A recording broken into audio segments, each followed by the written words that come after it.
semua sahabat Bunda, salam sehat selalu. Nah, di edisi ngobrol kita kali ini, kita akan membahas mengenai mitos dan fakta seputar kesehatan anak, di mana hari ini adalah hari yang paling spesial nih dok, karena hari ini adalah Hari Anak Nasional. Nah, untuk sesi kita kali ini, kita akan membahas semua mitos yang paling mainstream, yang paling banyak beredar di masyarakat, yang akan dikupas nih oleh Dr. Dimple Nagrani, spesialis anak. Halo Dr. Dimple. Halo Kak Hana.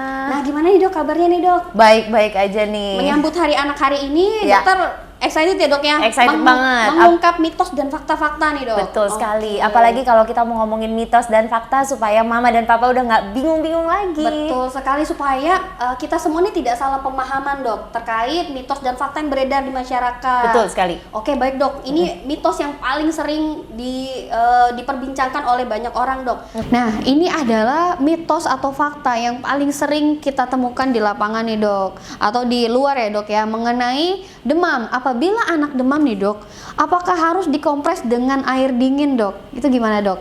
Oke, ini salah satu masalah yang tersering ya, apalagi COVID kan sekarang lagi naik nih. Betul. Masalah demam itu sering banget membuat orang tua pusing, orang tua stres. Jadi saran pertama adalah kalau kita mau menangani anak demam, yang penting kitanya harus tenang dulu. Karena kalau kita nggak tenang, buyar pokoknya, kita nggak bisa mikir sama sekali ya. Jadi tetapi sayangnya nih, si kompres dengan air dingin itu adalah mitos. Tetapi kita boleh banget kok kompres, tapi kompresnya itu jangan dengan air dingin. Kalau dengan air dingin biasanya anaknya kedinginan. Kita boleh banget kompres dengan air suhu yang biasa, yang suam-suam kuku supaya anaknya nggak kedinginan. Selain dari pemberian obat-obatan, kompres merupakan salah satu cara yang bisa menurunkan demam dengan cara yang efektif. Nah, berarti kita udah tahu semua ya, moms di rumah, bahwa itu mitos ya dokter ya. Nah, berarti tidak boleh lagi dilakukan. Nah, ini pertanyaan atau mitos selanjutnya nih dok, yang memang harus kita tahu semua nih untuk sahabat Bunda di rumah ya, atau yang lagi ada di rumah sakit nih. Oke dok, ini selanjutnya adalah mengenai mitos dan fakta nih dok. Kira-kira benar nggak nih dok, apabila kita membedong bayi itu akan membuat kakinya tuh jadi lurus dok? Kira-kira gimana dok? Itu bikin saya pusing. Mitos banget, kasihan bayinya. Kalau dibedong udah kayak papan. Kasihan banget. Bayi baru lahir sebetulnya tujuan kita adalah membedong itu supaya dia itu merasa nyaman. Karena kalau di dalam rahim, bayi itu merasa seakan-akan dia hangat, seakan-akan dia dipeluk, ruangannya sempit gitu ya. Jadi kalau kita membedong bayi, tujuan kita sebetulnya mensimulasi seakan-akan bayi tersebut ada di dalam rahim. Jadi sama sekali mitos kalau kita harus meluruskan kaki dengan cara membedong, karena percaya atau tidak, kaki bayi itu biasanya akan terlihat agak bengkok karena memang kasarnya nih dia tertekuk di dalam rahim. Gitu ya. Jadi tidak perlu dibedong kayak papan lagi, oke? Please banget mama papa jangan melakukan itu, kasihan babynya. Nah, apalagi ada dok yang sampai dibedong itu sampai kayak dibebet bayinya tuh sampai dilurusin gini dok, gitu ya. Berarti nggak boleh ya mams ya, nggak perlu ya dok ya. Nggak perlu. Oke, baik dok. Ini juga mitos yang paling banyak beredar nih dok. Kadang saya sendiri suka dilarang nih dok. Mitos atau fakta, apabila kita sering menggendong si bayi atau si anak, itu si anak nanti atau si bayi itu jadi bau tangan, itu benar nggak sih dok? Iya, pertanyaannya bagus. Bau tangan itu bau apa gitu? Benar dok, benar. Oke, jadi kalau bau tangan yang pada si kecil itu atau pada bayi baru lahir ya, terutama kalau kita ngomongin bau tangan, itu no, itu mitos banget ya. Masa sih kita berharap anak kita yang udah 9 bulan, bayi kita yang udah selama 9 bulan tuh ada di dalam rahim, tiba-tiba saat dilahirkan dia mampu untuk menenangkan dirinya sendiri tanpa digendong? Kan kayaknya nggak mungkin ya, gitu dok, kan. ya. Jadi dia juga butuh kehangatan gitu. Jadi kalau bayi kita itu baru lahir, silahkan mama papa puas-puasin mau digendong sebanyak-banyaknya. Sampai lama juga boleh ya dok ya? Nggak apa-apa, no bau-bau tangan. Silahkan digendong sampai kira-kira usia 4 bulan. Itu biasanya dia butuh banget yang namanya skin to skin contact. Selain dari itu, bukan hanya keuntungannya di bayi, tetapi keuntungannya juga di mama.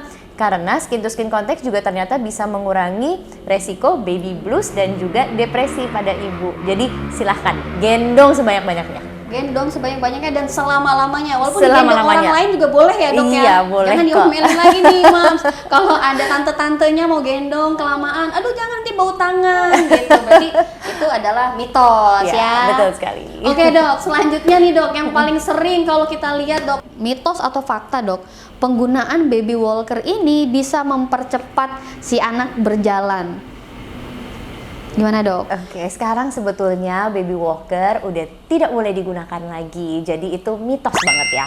Karena kalau kita menggunakan baby walker, kita itu mengajarkan bayi tersebut untuk berjalan dengan menggunakan roda.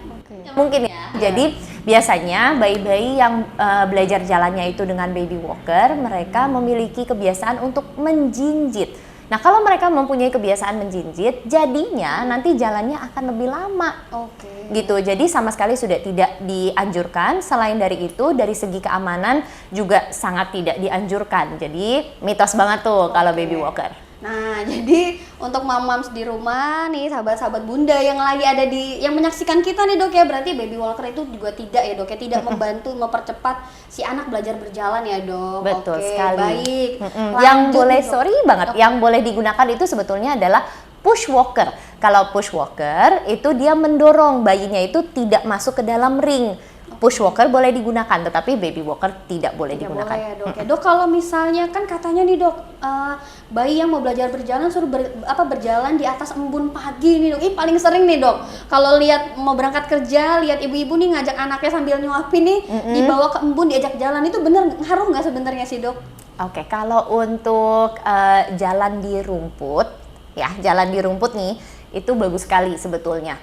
Jadi itu fakta, tetapi faktanya itu bukan untuk bikin anaknya cepet jalan ya, tetapi itu boleh banget dilakukan, kebiasaan yang sangat baik karena itu sekalian sensori buat si kecil. Jadi kita melatih sensori, yang kita inginkan adalah kita mau melatih supaya bayi kita atau anak kita tidak jijian. Oke. Gitu. Jadi itu kita sekalian melatih sensori karena ada beberapa anak kalau ditaruh di rumput tuh mereka langsung panik gitu kan, mereka langsung nangis, karena geli ya, Dok, ya? ya karena Betul. geli.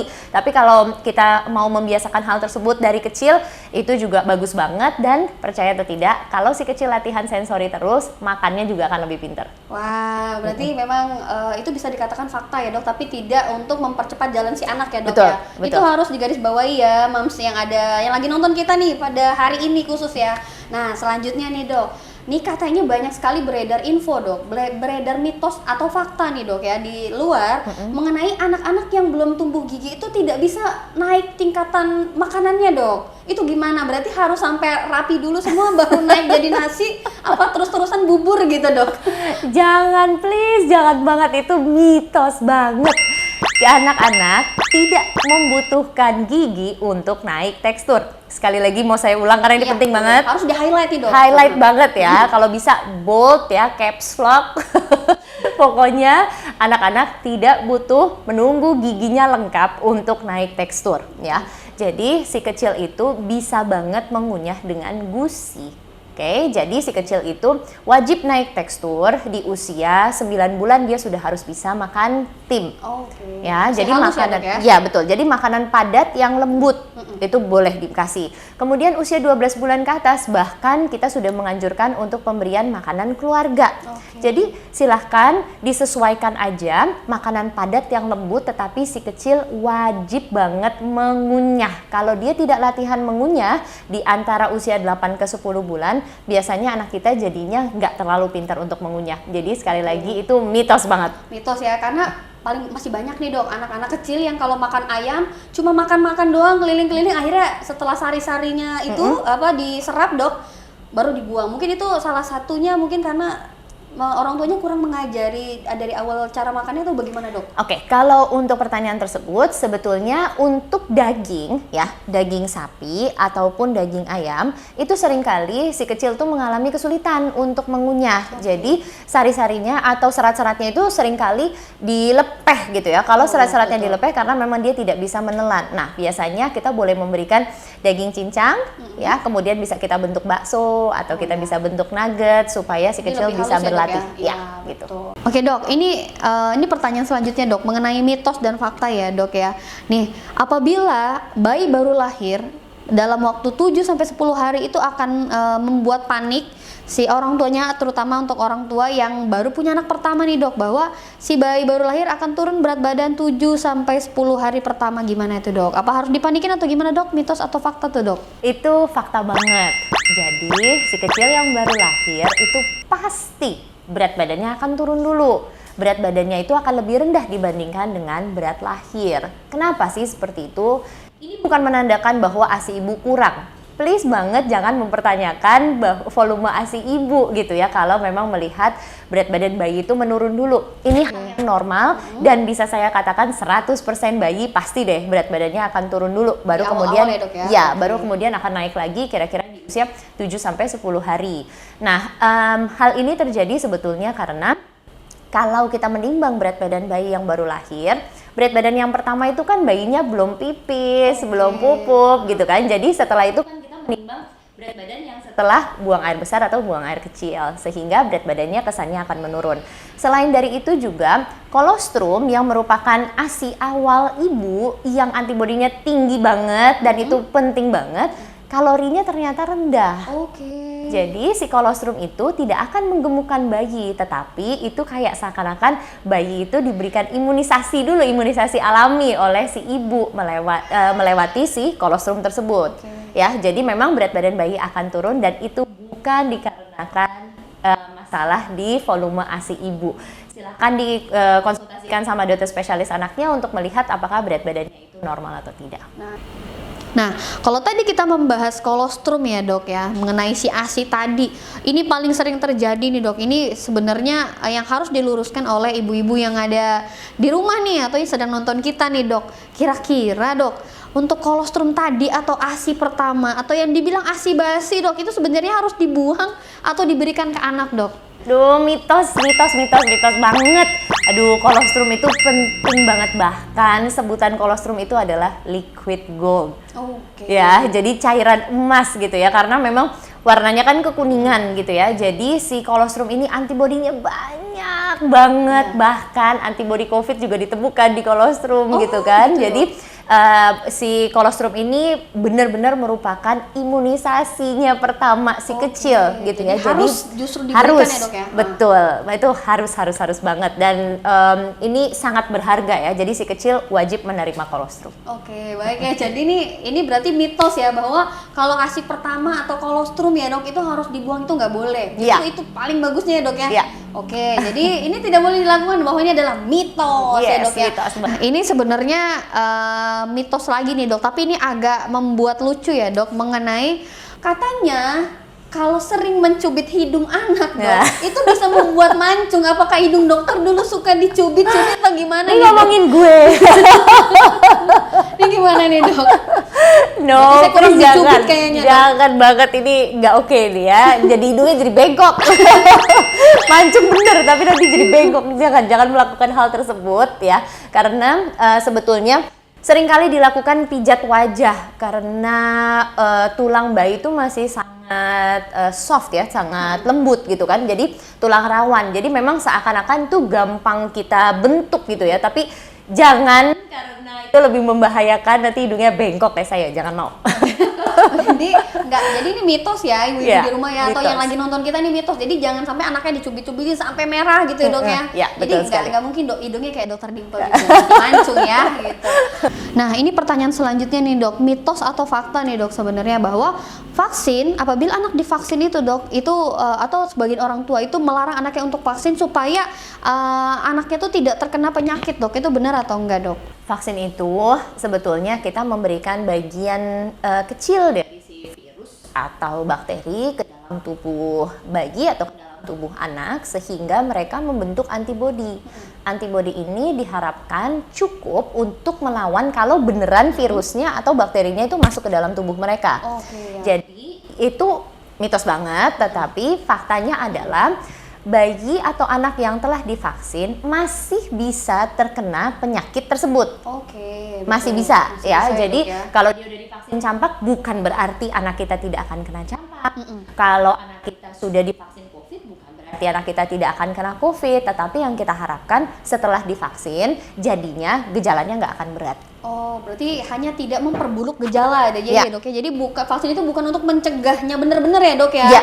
Nah itu ya, jadi jangan sampai nih kita juga melalaikan protokol-protokol atau segala sesuatu yang bisa menjaga kesehatan ya dok ya. Mentang-mentang sudah divaksin jadi ya udahlah bisa sembarangan tuh nggak bisa juga ya dok ya kayak gitu. Betul sekali.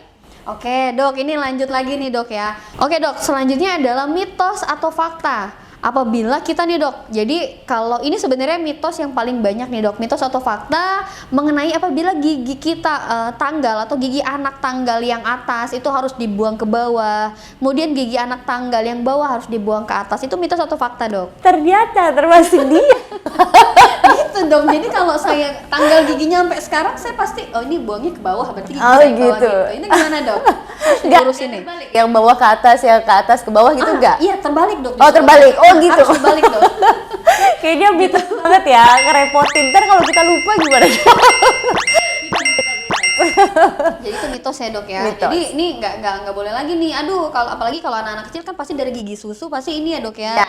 Bapak ada pergantian ke gigi permanen ya dok. Jangan sampai nanti orang tuanya, aduh giginya yang atas jadi harus dibuang ke bawah, yang bawah dibuang ke atas gitu ya dok ya. Nggak, itu Gitu mitos. kan ya dok. Iya. Jadi nggak ngaruh ya dok ya. Nah ini dok, ini kalau terkait demam ya dok, saya pernah melihat atau dulu kata orang tua sendiri sih, ini mungkin juga yang lagi menyaksikan nih, sahabat Bunda yang sedang menyaksikan kita juga mungkin pernah dengar nih bahwa kalau sedang demam, anak demam nih dok, atau bahasa lainnya sumeng ya dok ya, itu katanya anak mau pinter dok. Itu benar nggak sih itu dok? Sampai akhirnya mungkin orang tua kadang terlambat memberi pertolongan sampai akhirnya anaknya kejang dok. Begitu nggak dok sebenarnya dok? Oke, kalau kita melihat demam ya, itu mitos banget kalau kita menganggap anaknya itu mau pinter gitu ya. Tapi yang harus diperhatikan, demam itu bukan berarti si kecil itu pasti infeksi. Ya, jadi demam atau suhu tubuh yang naik itu bisa juga karena ada peradangan. Contohnya, anak kita baru jatuh, benjol kepalanya, gitu ya. Kalau kita raba, suhu tubuhnya bisa seakan-akan meningkat. Oke. Seakan-akan kok lebih panas ya daripada biasanya, dan itu dikarenakan inflamasi atau peradangan. Bukan karena infeksi, gitu ya. Jadi kalau contohnya lagi mau tumbuh gigi kan sering banget tuh ya. Jadi itu kayak seakan-akan kita meraba, anak saya ini demam nih. Kalau kita periksa pakai termometer, enggak kok, enggak demam gitu ya. Jadi betul. peradangan seperti ini bisa juga menyebabkan suhu tubuh si kecil itu meningkat. Itu bukan menandakan dia sedang infeksi ya, tapi enggak juga menandakan bahwa si kecil itu akan lebih pintar. Gitu ya dok ya. Jadi untuk sahabat Bunda, jadi kita harus kalau ketika anak mulai sakit nih kita mulai perhatikan ya dok ya. Bukan berarti anaknya belum bisa sesuatu karena dia demam jadi mau bisa sesuatu ya dok ya. Iya, betul sekali. Nah itu jadi memang harus diwaspadai. Nah ini masih terkait demam dok. Ini kalau demam dok, katanya tuh anaknya nggak boleh dimandiin. Nah terus kalau demamnya 3 hari, berarti 3 hari nggak mandi gitu. Ini mitos atau fakta dok? Jadi sebenarnya apakah kalau anak demam atau kita sendiri yang demam itu sebenarnya boleh mandi atau enggak ya dok? Boleh. Jadi itu mitos banget ya. Jadi anak demam diperbolehkan untuk mandi, tetapi mandinya itu kalau bisa dengan air yang agak hangat. Karena kalau kita lagi demam, terus kita mandiin pakai air dingin, biasanya tambah menggigil gitu ya. Jadi sangat gak nyaman buat si kecil ya. Jadi silahkan mandikan dengan air hangat. Kemudian itu adalah salah satu metode kompres yang sebelumnya udah sempat kita bahas gitu ya. Jadi boleh banget, dan sekalian apalagi kalau si kecil batuk pilek, sangat oke kalau kita mandikan supaya kita juga bisa menghilangkan lendir, virus dan bakteri gitu ya. Jadi boleh banget dimandiin. Ya jangan sampai nanti udah lagi sakit nggak mandi malah muncul infeksi baru atau sakit-sakit baru ya dok, gara-gara nggak mandi gitu ya dok Iya, ya. betul sekali. Oke baik dok, ini kita melanjutkan masih seputar demam nih ya. Masih sahabat Bunda masih seputar demam. Ini yang paling dikhawatirkan oleh para orang tua nih dok. Apakah kalau anak demam tinggi itu akan selalu kejang dok? Ini mitos atau fakta dok? Gimana dok? Itu mitos. Kalau kata-katanya adalah anak demam tinggi selalu demam, itu mitos banget ya. Enggak semua anak itu pasti akan ada kejang demam gitu ya kalau suhunya tinggi, kecuali mereka itu memang memiliki riwayat keluarga ya, riwayat keluarga terhadap kejang demam. Suhu yang tinggi itu menjadi pencetus. Kejang. Si kejang itu Iya, ya, Dok, jadi ya? dia jadi pencetus gitu kan. Tetapi kita tidak bisa mengatakan bahwa semua anak yang demam itu pasti akan kejang. Oke gitu ya dok ya, jadi itu nggak perlu dikhawatirkan nih, yang penting diberikan pertolongannya dok. Kira-kira apa dok yang perlu orang tua siapkan ketika anaknya demam nih dok? Tadi kita udah ngebahas banyak sekali seputar demam, kira-kira apa yang harus ada di rumah ketika atau menemukan ketika si anak demam nih, kira-kira apa yang harus orang tua lakukan dok? Oke, yang pertama tenang dulu ya. Yang kedua, tolong banget periksa suhunya itu pakai termometer. Tidak boleh periksa dengan telapak tangan. No. Hangat gitu ya dok ya? Ya, jadi kalau kita periksanya pakai telapak tangan, kalau tangan kita lagi dingin, kesannya anaknya panas, anaknya demam, ya kan? Kalau tangan kita lagi panas atau lagi hangat, kesannya anaknya nggak demam, gitu kan? Jadi itu sangat membingungkan dan itu adalah sebetulnya informasi yang sangat penting karena biasanya kalau sudah 3 hari demam kan kita ingin melakukan pemeriksaan darah nih untuk memastikan dia bukan infeksi macam-macam. Ya betul dok. Infeksi demam berdarah atau yang lain gitu kan. Tapi kalau kita selalu melihat atau mengukur demamnya dengan telapak tangan, jadinya kita tidak bisa memberikan informasi penting ini ke dokter spesialis anaknya. Jadi sarannya adalah selalu memiliki termometer yang baterainya sudah dipastikan oke. Ya, jadi tolong diganti nih baterainya kalau udah mulai lemot si termometer atau gambarnya screennya itu udah mulai gelap buram nggak jelas ya dok? Buram nggak jelas, kayaknya udah harus langsung ganti baterai supaya suhu tubuhnya itu benar-benar bisa kita ukur dengan termometer. Nah ya, jadi untuk para sahabat bunda nih nggak boleh nggak boleh khawatir ya ketika anak demam, jadi tetap harus tenang ya. Jadi kita kalau tenang gampang mikirnya. Nah ini sebelum kita tutup acara ngobrol kita nih dok, ada satu pertanyaan yang biasanya ini terjadi sama orang-orang tua zaman dulu dok. Nih ya, ketika anak baru lahir kemudian rewel, ini biasanya terjadi pada bayi-bayi nih dok yang paling sering Hana lihat. Ini terjadi pada bayi-bayi baru lahir ketika dia sering nangis, katanya lapar, dan biasanya orang-orang tua, apalagi kalau yang di rumah ada neneknya, ini bisa langsung dikasih pisang loh dok. Ini gimana dok? Jangan banget, please, itu mitos banget ya. Yang pertama, bayi nangis bukan selalu berarti bayi lapar. Bayi nangis berarti bayi tidak nyaman. Tidak nyaman itu bisa dikarenakan dia pengen sedawa, dia pengen buang angin, dia pengen digendong, dia popoknya basah, ya kan? Atau bedongnya terlalu kenceng. Ya, jadi banyak banget alasan kenapa si kecil menangis. Jangan selalu menganggap bahwa nangis itu berarti lapar. Gitu ya, apalagi memberikan tambahan yang bukan susu, yaitu pisang ya atau makanan pada bayi yang baru lahir atau anak yang di bawah usia 4 bulan itu sama sekali tidak diperbolehkan karena itu akan sangat membahayakan ususnya. Kemudian itu juga bisa menyebabkan bayinya itu tersedak sehingga bisa membahayakan nyawanya. Baik. Jadi itu tidak boleh, cannot itu mitos banget. Ya, jadi itu tidak boleh lagi dilakukan ya. Jadi kita pada hari ini nih dok sudah tahu nih ya. Jadi sahabat bunda yang nonton kita, yang menyaksikan kita, jadi kita sudah tahu nih dok bahwa mana mitos, mana fakta yang perlu kita pahami benar-benar dok. Gitu, baik ya. Tadi adalah pertanyaan terakhir nih dok dari kita, atau mitos-mitos yang paling sering orang tanyakan, yang paling sering orang lakukan ya. Jadi kita sudah tahu jawabannya. Dan karena ini hari anak, boleh dok ada ucapan-ucapan untuk hari anak dok? Silakan dok. Selamat Hari Anak Nasional kepada baby-baby kecil, kepada si kecil, dan selamat Hari Anak Nasional juga mungkin kepada orang tuanya.